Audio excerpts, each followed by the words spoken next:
All right. Welcome, everybody. And we're off to the races. I gotta have to timestamp today's program. I don't know why, because I don't know what's gonna happen by the end of the day. It's 12 noon.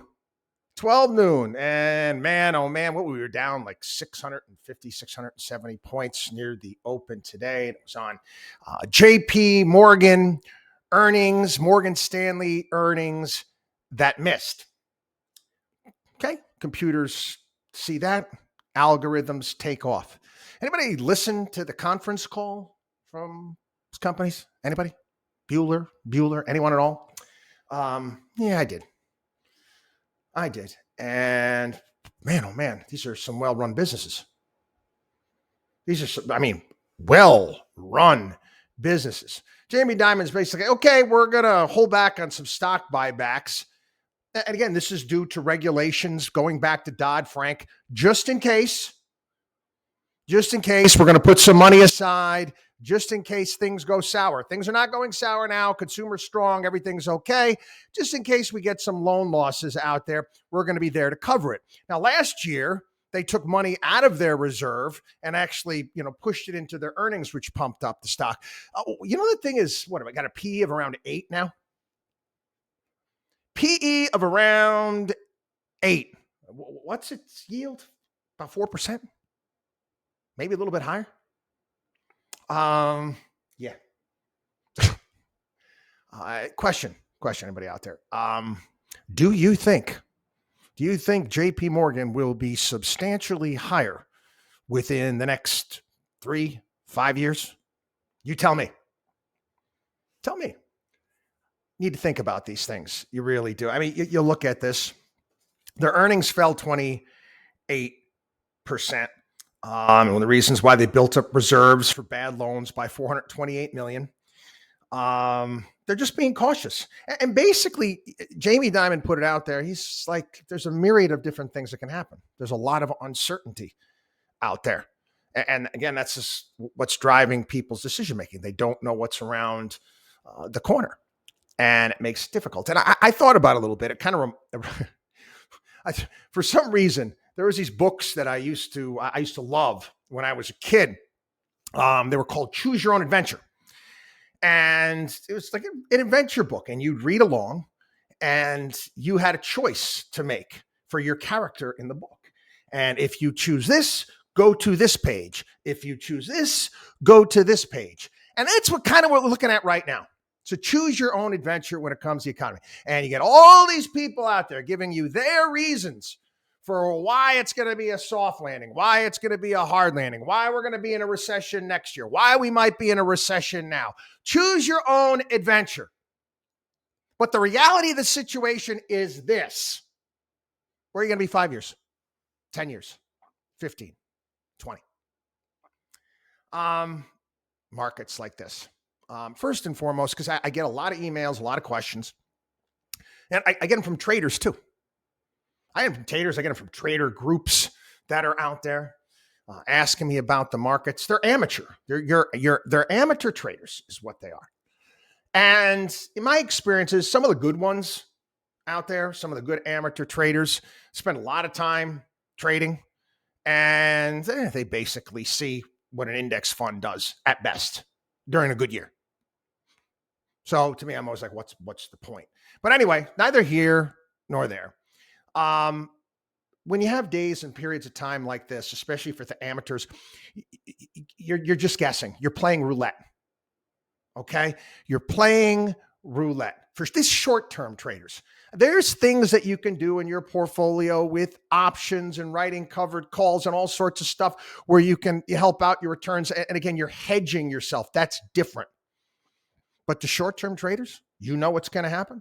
Do you think I have any clue at this point in time where the market's going to end up today? I have no idea.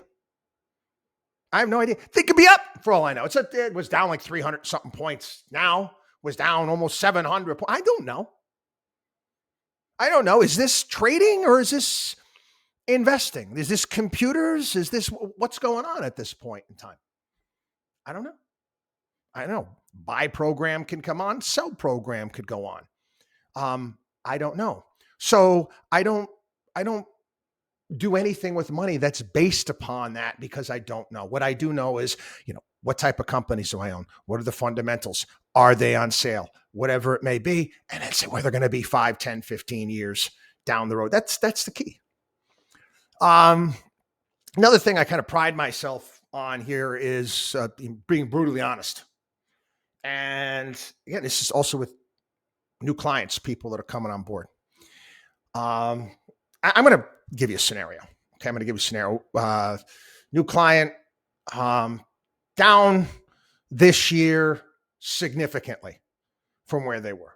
So I'm not talking with the market. I'm not talking 20%. I'm talking 25%, more along the lines of 50, 60% this year alone. And this individual, family, let's put it that way, family, the guy was planning on retiring within the next couple of years and using these funds for retirement. And, asking me how I can help, how I can do this, how I can rebuild. And, very distraught. I was, upset, planning. I wanted to retire in 2 years. Now it's thrown out the window. Okay. And again, I feel for people because, again, these things, they happen. It's a part of the markets. But I want to use this as a bit of a teachable moment. Okay. First and foremost, okay, if you are in companies, if your portfolio consists of companies that are capable of that much of a correction in a short period of time, and you're planning on retiring in a short period of time, don't you think it might be wise to take a portion of your portfolio that you're going to need to live on and move them into cash and cash equivalents? Well, okay, that's water under the bridge. You didn't do that. You didn't do that. Okay, so how do we fix the problem? How do we fix the problem? Again, this person's distraught because they wanted to retire in 2 years. And I got to pull out a bit of my Vito Corleone, you can act like a man. Now, what does that mean? I'm not trying to be harsh. I'm not trying to be mean by any stretch of the imagination. In this scenario, sure, we're going to take a look at what's good in your portfolio. We're going to hold on to it. We may buy more. We're going to get rid of the garbage and we're going to rebuild. But if you think smack bang, everything might be back in 2 years when you want to retire, might be, but it might not. Again, you're down 50%. Your portfolio has to see 100% return. Now, go into a recession, you can get close to 100 after 3 years. But with that being said, I got to say, hey, worst case scenario, what if you got to work an extra year? What if you got to work an extra 2 years? And you get involved right now? You can build back by putting more money away right now when things are on sale. You might be in a better position. Oh, I know you had your heart set on a certain date, but like Forrest Gump, shit happens sometimes. It does. It does. And your advisor made some mistakes, some errors, and obviously allocating your assets based upon what you want to do. So this is how you deal with it. And you know what, people, to be honest with you, it's not the end of the world. It's not the end of the world. It's amazing to me. And, we all do it. We all do it sometimes. We all do it. I mean, I'll get angry. I'll get upset when I'm stuck in 6 hours of traffic trying to come home from a lacrosse tournament or, just things in life that don't go our way. And it's natural. But it's important to take a look at those times and say, people, I've got it pretty good. I mean, I follow news from all over the globe. But here in the United States, we're really insulated. Our our news programs, we don't see anything that's happening. And you've actually, you can go online. It's easy to go and get if you look for it, find out what's happening in a myriad of different places. You've got Europe right now. I mentioned Germany. They may have to shut down industries. Well, what about the people that lost their homes and got bombed out of their homes in the Ukraine? I mean, these are some horrible scenarios, but you take a look around the globe. The worst thing that you have to do is maybe work a little bit longer or maybe retire and maybe work part-time so you can build back to where you were. It's not a matter of if. You're going to get back to where you were, but there's a time factor involved. Do I know how long? No, I can't put a number on that. You'll get there, hopefully sooner rather than later. But there's certain things, quite frankly, that are outside of our control. Just that simple. Okay? Just that simple. Outside of our control. And you've got to learn to deal with those things in life. Anyway, getting to some of the business stories. Elizabeth Warren, again, we could put her under some of the worst people in the world category. I'm sorry. I don't mean to be harsh, but just shut up when you don't know what the hell you're talking about. She's blaming inflation on Putin, the coronavirus. Who knew? It's another symptom. The coronavirus causes high inflation. What was the latest one that I heard? You got night sweats with the latest variant? Night sweats. High inflation. Wow, that coronavirus is something else. Not only is it a killer, not only can it affect people, but it also can infect the economy and cause high inflation. And and of course, corporate monopolies. That's right, corporate monopolies. I don't even know if she knows what that means. I realize it, but it sounds, it's buzzwords. It's porn. It's porn for moronic liberals. That's what it is. Throwing out more porn for moronic liberals that, quite frankly, don't know how the world works. And, quite frankly, they don't want to know. They don't want to know how the world works. They want to really know how the economy functions. They don't want to know. It's easier to point fingers at bad rich guy. Oh, look, bad rich guy, bad corporation. Meanwhile, all these bad corporations, they all go ahead and buy their products. Shut up. You people are so annoying. Anyway, I think I mentioned this yesterday, some of the canaries in the coal mine.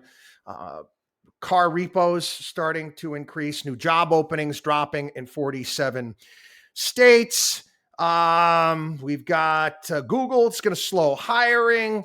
Peloton competitor Tonal has cut 35% of its workforce. And we're hearing more and more of these stories. Companies doing what they should do during recessions and, in essence, cutting the fat. And this, again, we have 2 job openings for every person looking for work. Hopefully those numbers will come down. And they need to. There's no doubt about that. These are the numbers that have to come down. These are deflationary numbers. And again, we need to continue to push in this direction. Again, all the left-wingers out there calling for higher taxes. Guys, I got to point this out. I'll go over this again this weekend on the radio show. You do understand that inflation is a tax, right? You do understand that. It's tax. For everybody out there that was getting government checks, I want my government money. Like the same people want my Obama phone. Want my government checks, child tax credits, stimulus checks, all this stuff from Trump to Biden. Well, guess what? Stop complaining. I want you to stop complaining about higher gas prices and higher food prices and higher everything because you're paying it back. Quite frankly, you don't have any right to complain. You don't. You got free money. Thousands of dollars. Thousands and thousands of dollars in some cases. Now, your free money.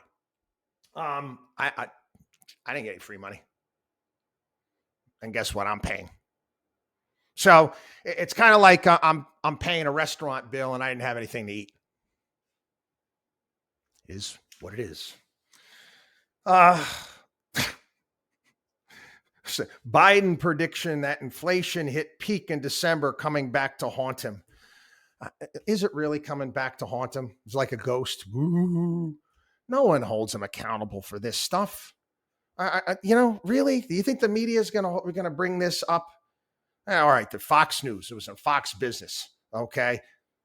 Last year they were telling us it was transitory, for crying out loud. They don't know. I went over this yesterday on the show. His entire economic team has about 2 years experience in the private sector. Woo. Sounds good.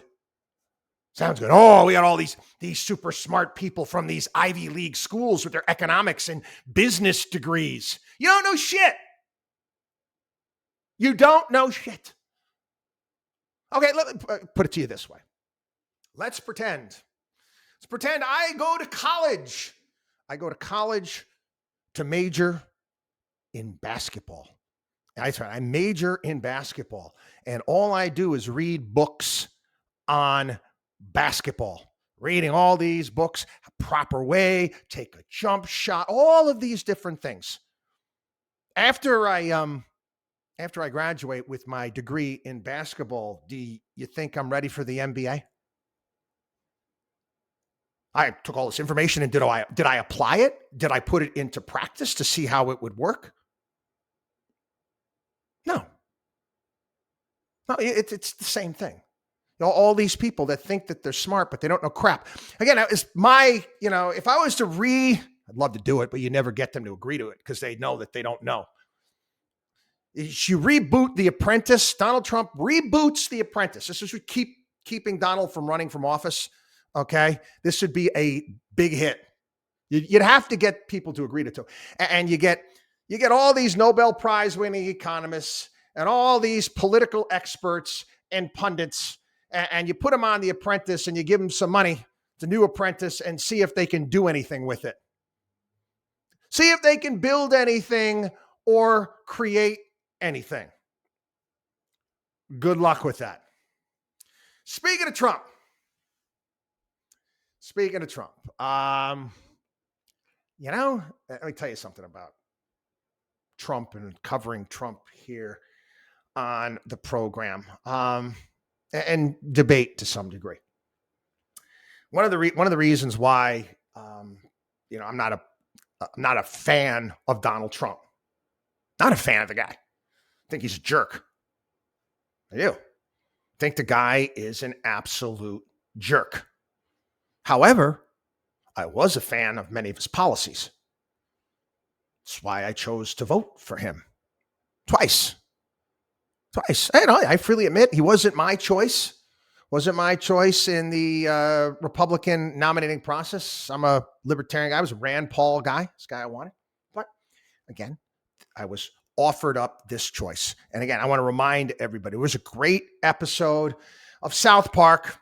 Great episode of South Park. And this is back in 2004. And we kind of go through it to some degree. 2004, you got Bush versus Kerry. And the guys on South Park, basically what they were putting out there is both candidates are awful. And they made the comparison in the school. The PETA people get upset that the elementary school's mascot is a cow. And they forced the school to come up with a new mascot. And the school has an election. And the election is between a shit sandwich and a big douche. That's the election. And it's funny on the cartoon back in 2004, both like the campaign posters were kind of similar. One was similar to Kerry's and one was similar to Bush's. And the whole idea is one of the kids is like, this is not a choice. My choice is between a shit sandwich and a big douche. And, town gets all mad. You have to vote and all this stuff. But again, okay, you're dealing with that sometimes. And you have to kind of weigh your choices. Donald Trump's policies, Joe Biden. Come on. Listen, so I think Donald Trump's a jerk. There's no doubt about it. I'll give you an example. And actually, I got some emails in regards to this, asking about Trump and his back and forth with Elon Musk. Let me tell you something. Someone's character. You can disagree with what I have to say here on the program, completely, and you can send me an email message or you can call and get in contact, whatever it may be. Back when I used to do daily radio, 3 hours a day, I take the phone calls. I would cut the phone calls off and I would hang up as soon as someone started getting personal, nasty. Why?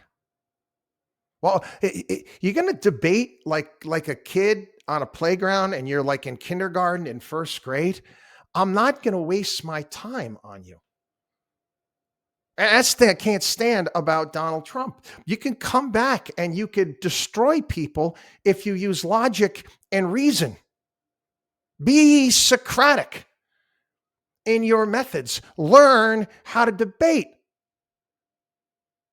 Yeah, it's Socratic. You can, look to, Marcus Aurelius. You can look to Plato and go do some of them. You can look to the Bible and look how Jesus Christ reasoned with people.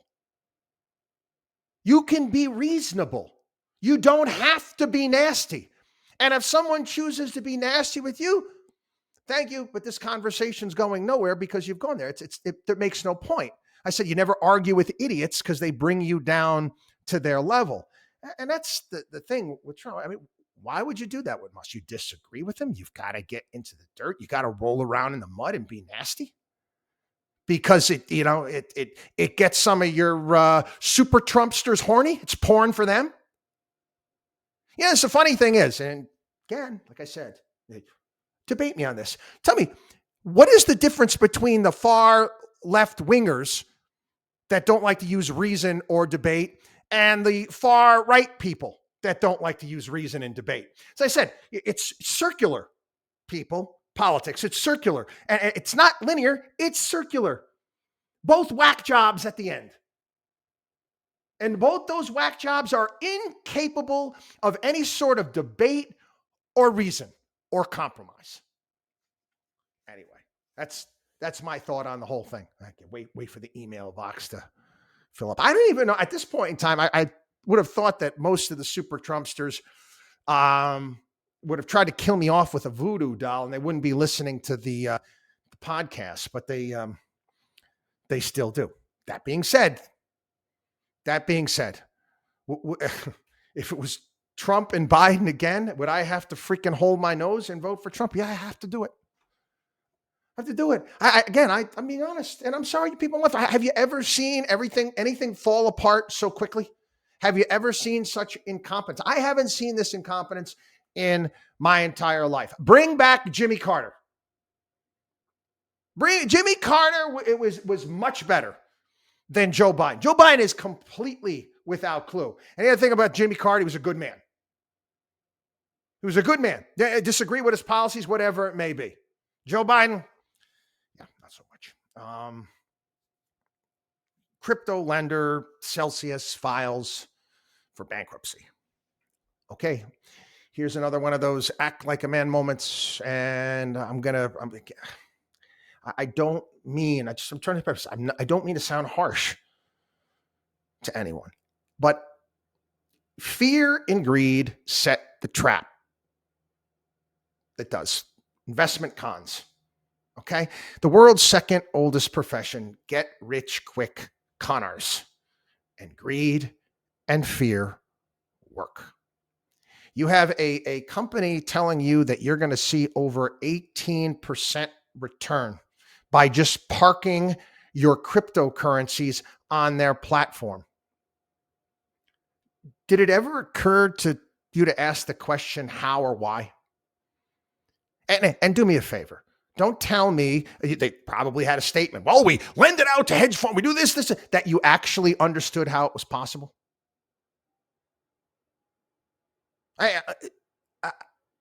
18% by parking your cryptos there.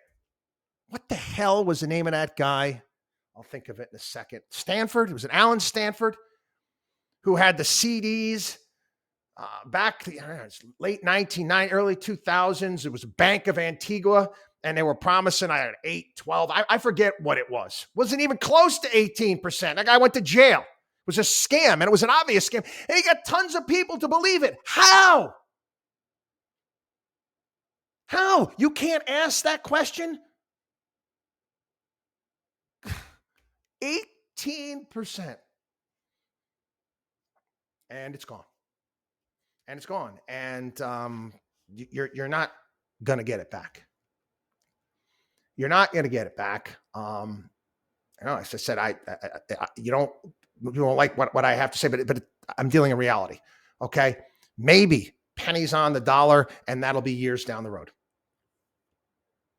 That's the reality of the situation. Everything in life that has meaning, value, and worth involves work, time, and effort. You ever try to deviate from that formula? Guess what? You're going to lose. You're going to lose.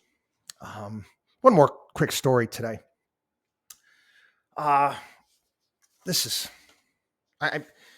guy, John Bolton's being interviewed on CNN, and Jake Tapper's asking about January 6th and Donald Trump, because, Bolton used to work for Trump, and then they had a falling out.